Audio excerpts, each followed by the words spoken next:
এবার ইরানের সশস্ত্র বাহিনী যে কোনো হুমকি মোকাবেলা করতে প্রস্তুত, হুঁশিয়ারি ইরানি কমান্ডারের। আরো বিস্তারিত জানিয়ে দিব। এদিকে ইউক্রেনের খার্কিভে ভয়াবহ রুশ হামলায় নিহত অন্তত 6 জন।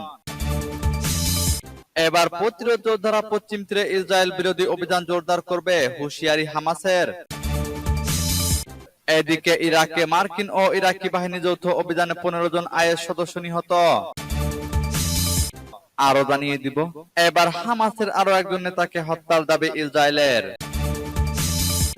এদিকে ইসরায়েলে হামলা চালাতে কেন দেরি করছে ইরান, জানা গেল রিপোর্টে। এবার শহর গড়িয়ে খান ইউনিস ও দেউর আল বালাতে অভিযান শেষ করলো ইসরায়েল।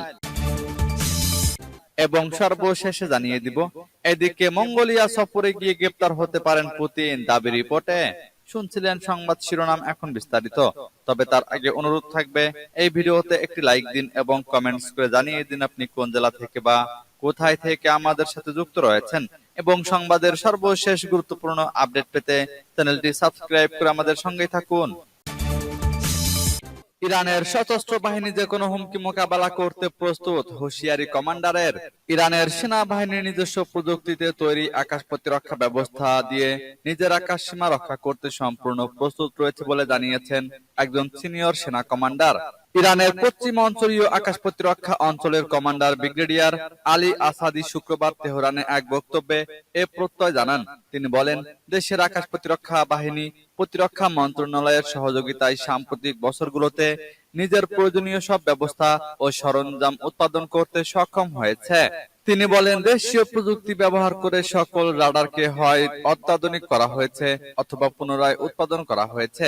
ব্রিগেডিয়ার আলী আসাদি বলেন, তার বাহিনী বিভিন্ন ধরনের অত্যাধুনিক রাডার তৈরির প্রযুক্তি রপ্ত করেছে এবং এই বাহিনী যেসব আকাশ প্রতিরক্ষা ব্যবস্থা তৈরি করেছে সেসবের মধ্যে রয়েছে অরাস, কেইহান, মুরাকেব ও নাজির।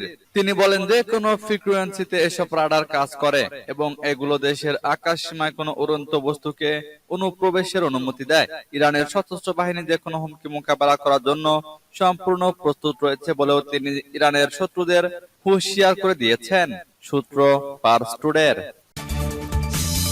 এদিকে ইউক্রেনের খার্কিভে ভয়াবহ রুশ হামলায় নিহত অন্তত 6 জন। ইউক্রেনের খার্কিভ শহরে রাশিয়ার গ্লাইড বোমা হামলায় কমপক্ষে 6 জন নিহত হয়েছে। ইউক্রেনের কর্মকর্তারা জানিয়েছেন, নিহতদের মধ্যে 14 বছর বয়সী একটি কিশোরীও রয়েছে। প্রেসিডেন্ট ভলোদিমির জেলেনস্কি জানিয়েছেন, রাশিয়া শহরটিতে গাইডেড বোমা নিক্ষেপ করেছে। অঞ্চলটির গভর্নর জানিয়েছেন, শহরের ইন্ডাস্ট্রিয়াল জেলায় একটি উঁচু ভবনে বোমার আঘাতে অন্তত একসঙ্গে 3 জন নিহত হয় এবং এই হামলায় আহত হয়েছেন আরো অন্য 60 জন। আহতদের মধ্যে 20 জনের অবস্থা আশঙ্কাজনক। সামাজিক যোগাযোগ মাধ্যমে প্রচারিত ছবিগুলোতে সোভিয়েত আমলের একটি আকস্মিক ভবন থেকে প্রচন্ড ধোঁয়া এবং উপরের তলাগুলো থেকে জ্বলন্ত আগুন দেখা গেছে। ইউক্রেনের দ্বিতীয় বৃহত্তম শহর খার্কিভ রুশ সীমান্ত থেকে প্রায় 40 কিলোমিটার দূরে অবস্থিত। 2022 সালের ফেব্রুয়ারিতে রাশিয়ার আক্রমণ শুরুর পর থেকে মস্কোর বাহিনী ক্রমাগত সেখানে বোমা হামলা চালিয়েছে, সূত্র আল জাজিরার। এবার প্রতিরোধ যোদ্ধারা পশ্চিম তীরে ইসরায়েল বিরোধী অভিযান জোরদার করবে, হুঁশিয়ারি হামাসের। ফিলিস্তিনি ইসলামী প্রতিরোধ আন্দোলন হামাসের একজন উচ্চপদস্থ কর্মকর্তা হুঁশিয়ারি উচ্চারণ করে বলেছেন, অধিকৃত পশ্চিম তীরে প্রতিরোধ যোদ্ধারা ইহুদিবাদী ইসরায়েলের বিরুদ্ধে চলমান মারাত্মক আগ্রাসনের মধ্যে অভিযান জোরদার করবে। হামাসের রাজনৈতিক ব্যুরোর সদস্য হুসাম বাদরান আল মায়াদিন টেলিভিশন নেটওয়ার্ককে দেওয়া এক সাক্ষাৎকারে এ কথা বলেছেন। তিনি বলেন, ভৌগোলিক পরিধি এবং গুণগত মান বিবেচনা নিয়ে পশ্চিম তীরে ইহুদিবাদী অভিযান জোরদার করার জন্য সিদ্ধান্ত নিয়েছে। পশ্চিম তীরে ইসরায়েলি ভয়াবহ অভিযানের মধ্যে হামাসের এ কর্মকর্তা বলেন, অধিকৃত অঞ্চলে প্রতিরোধকামী সংগঠনগুলোর শক্তি বেড়ে যাওয়ায় ইসরায়েলের জন্য তা উদ্বেগের কারণ হয়ে উঠেছে। তিনি বলেন, পশ্চিম তীরে প্রতিরোধ যোদ্ধারা একটি অনন্য জাতীয় ঐক্যমত্য গড়ে তুলেছে। বাদরান পশ্চিম তীরে প্রতিরোধকামী সংগঠনগুলোকে ধ্বংস করার জন্য ইসরায়েলের পরিকল্পনা সম্পর্কে বলেন, আগের মতো এই ষড়যন্ত্র তারা বাস্তবায়ন করতে পারবে না, বরং ব্যর্থ হবে, কারণ পশ্চিম তীরের বেশিরভাগ যোদ্ধা যুবক, সূত্র পার্স টুডে। এদিকে ইরাকে মার্কিন ও ইরাকি বাহিনী যৌথ অভিযানে 15 জন আইএস সদস্য নিহত। ইরাকের পশ্চিম অঞ্চলে মার্কিন ও ইরাকি বাহিনী যৌথ অভিযানে জঙ্গি গোষ্ঠী আইএস এর 15 জন সদস্য নিহত হয়েছেন। শুক্রবার যুক্তরাষ্ট্রের সেন্ট্রাল কমান্ডো এ তথ্য জানিয়েছে। মার্কিন সেন্ট্রাল কমান্ডো সামাজিক মাধ্যম এক্স এক পোস্টে বলেছে, বৃহস্পতিবার সকালে আইএস এর নেতাদের লক্ষ্য করে ওই অভিযান চালানো হয়। অভিযানে 15 জন নিহত হয়েছেন। এ সময় কোনো বেসামরিক মানুষের হতাহত হওয়ার খবর পাওয়া যায়নি। তবে ঠিক কোন স্থানে ওই অভিযান চালানো হয়েছে সেটি জানায়নি সেন্ট্রাল কমান্ডো। সেন্ট্রাল কমান্ডো আরো বলেছে, আইএস সদস্যরা বিপুল পরিমাণ অস্ত্রশস্ত্র, গ্রেনেড ও আত্মঘাতী বিস্ফোরকে সজ্জিত ছিলেন। যৌথ অভিযানে 7 জন মার্কিন সেনা আহত হয়েছেন। তাদের অবস্থা স্থিতিশীল রয়েছে। তাদের বিষয়ে রয়টার্স মন্তব্য জানতে চাইলে মার্কিন প্রতিরক্ষা দপ্তর তাৎক্ষণিকভাবে সাড়া দেয়নি।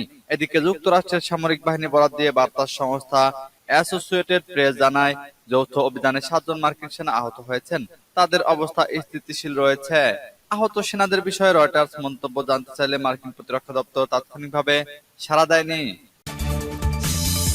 এবার হামাসের আরো একজন নেতাকে হত্যার দাবি ইসরায়েলের। ফিলিস্তিনি স্বাধীনতাকামী সংগঠন হামাসের জেনিন শাখার প্রধানকে হত্যার দাবি করেছে ইসরায়েল। গতকাল দেশটির সেনাবাহিনী এ দাবি করে। তারা জানায়, বর্ডার পুলিশ ফোর্সের অভিযানে ওয়াসিম হাজেম নামের ওই কমান্ডার নিহত হয়েছেন।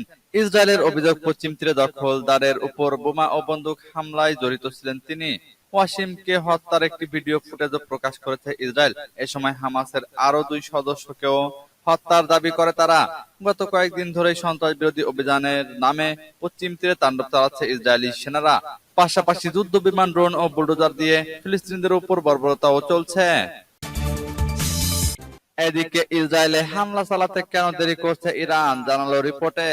ইরানের রাজধানী তেহরানে হামাস প্রধান ইসমাইল হানিয়া হত্যাকাণ্ডের প্রায় 1 মাস হয়ে গেলেও ইসরায়েলে হামলা চালায়নি ইরান।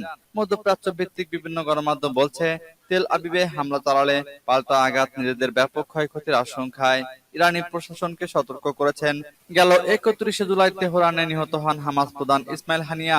হামলার দায় ইসরায়েলের উপর চাপিয়ে কঠোর প্রতিশোধের হুমকি দেন ইরানের সর্বোচ্চ ধর্মীয় নেতা আয়াতুল্লাহ আলী খামেনি। শুরুর দিকে তেল আবিবে হামলা চালাতে 48 ঘন্টার রেড লাইন দেওয়া হয়। পরে বলা হয় কয়েকদিনের মধ্যে নেওয়া হবে কঠোর ব্যবস্থা। তবে ঘন্টা পেরিয়ে দিন আর দিন পেরিয়ে মাস হয়ে গেলেও এখনো প্রতিশ্রুতি বাস্তবায়ন করেনি ইরান। কেন সরাসরি হামলার ঘোষণার পরও কোনো পদক্ষেপ নিচ্ছে না, এ নিয়ে উঠছে প্রশ্ন। ইরানের এই নিশ্চুপ থাকার পেছনের কারণ নিয়ে প্রতিবেদন প্রকাশ করেছে মধ্যপ্রাচ্য ভিত্তিক বিভিন্ন গণমাধ্যম। বলা হচ্ছে, তেল আবিবে হামলা চালালে পাল্টা আঘাতে নিজেদের ব্যাপক ক্ষয়ক্ষতির আশঙ্কা করছেন ইরানের শীর্ষ রাজনীতিবিদেরা। এ বিষয়ে প্রেসিডেন্ট মাসুদ পেজেশকিয়ান প্রশাসনকে বারবার সতর্ক করছে তারা। এদিকে শহর ঘুরিয়ে খান ইউনিস ও দেওর আল বালাতে অভিযান শেষ করলো ইসরায়েল। ফিলিস্তিনের গাজা উপত্যকার দক্ষিণের খান ইউনিস ও মধ্য গাজার দেওর আল বালা এলাকায় শুক্রবার অভিযান শেষ করেছে ইসরায়েল। দেশটির সেনাবাহিনী এ তথ্য জানিয়েছে। তাদের দাবি, মাসব্যাপী এ অভিযানে 250-র বেশি হামাস যোদ্ধাকে হত্যা করা হয়েছে। সেনা প্রত্যাহারের আগ পর্যন্ত খান ইউনিস ও দেওর আল বালাতে তাণ্ডব চালিয়েছে ইসরায়েল। গতকাল ফিলিস্তিনের বেসামরিক প্রতিরক্ষা বিভাগ সেখান থেকে অন্তত 9 জনের মরদেহ উদ্ধার করে। ইসরায়েলি সামরিক বাহিনী বলছে, অভিযানে ফিলিস্তিনের স্বাধীনতাকামী সংগঠন হামাসের 6 কিলোমিটার দীর্ঘ সুড়ঙ্গ পথ ধ্বংস করা হয়েছে। উদ্ধার করা হয়েছে 6 জন ইসরায়েলি জিম্মির মরদেহ। ইসরায়েলি বাহিনীর এক মুখপাত্র সামাজিক যোগাযোগ মাধ্যমে ঘোষণা দেন, দক্ষিণ গাজা থেকে যেসব ফিলিস্তিনিকে শহর ছাড়তে বলা হয়েছিল তারা এখন ফিরতে পারবেন। এর মধ্য দিয়ে খান ইউনিস ও দেওর আল বালা আবারও নিরাপদ মানবিক অঞ্চলে পরিণত হলো। সামরিক বাহিনী জানায়, খান ইউনিস ও দেওর আল বালা থেকে প্রত্যাহার করে নেওয়া সেনারা এবার গাজা উপত্যকার অন্য এলাকায় অভিযানে অংশ নেওয়ার প্রস্তুতি নিচ্ছেন। এদিকে মঙ্গোলিয়া সফরে গিয়ে গ্রেপ্তার হতে পারেন পুতিন। আগামী সপ্তাহে মঙ্গোলিয়া সফর করবেন রাশিয়ার প্রেসিডেন্ট ভ্লাদিমির পুতিন। তবে মঙ্গোলিয়া সফরে গেলে দেশটি পুতিনকে গ্রেপ্তার করতে দায়বদ্ধ বলে জানিয়েছে আন্তর্জাতিক অপরাধ আদালত। শুক্রবার বিবিসি জানিয়েছে, আগামী মঙ্গলবার মঙ্গোলিয়ায় যাওয়ার সম্ভাবনা রয়েছে পুতিনের। এমন হলে 2023 সালে মার্চে পুতিনকে গ্রেপ্তারের আদেশ দেওয়ার পর এটাই হবে আইসিসি সদস্যভুক্ত কোন রাষ্ট্র তার প্রথম সফর।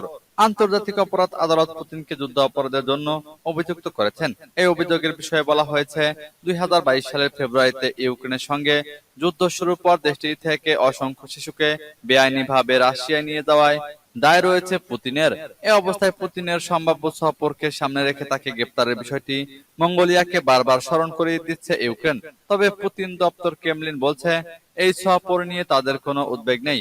রাশিয়ার রাজধানী মস্কোতে ক্রেমলিনের মুখপাত্র দিমিত্রি পেসকভ এ বিষয়ে সাংবাদিকদের বলেছেন, মঙ্গোলিয়ায় আমাদের অংশীদারদের সঙ্গে আমাদের চমৎকার সম্পর্ক রয়েছে। পুতিনের সফরের সমস্ত দিক নিয়ে রাশিয়া খুব সাবধানতা অবলম্বন করছে বলেও জানান পেসকভ।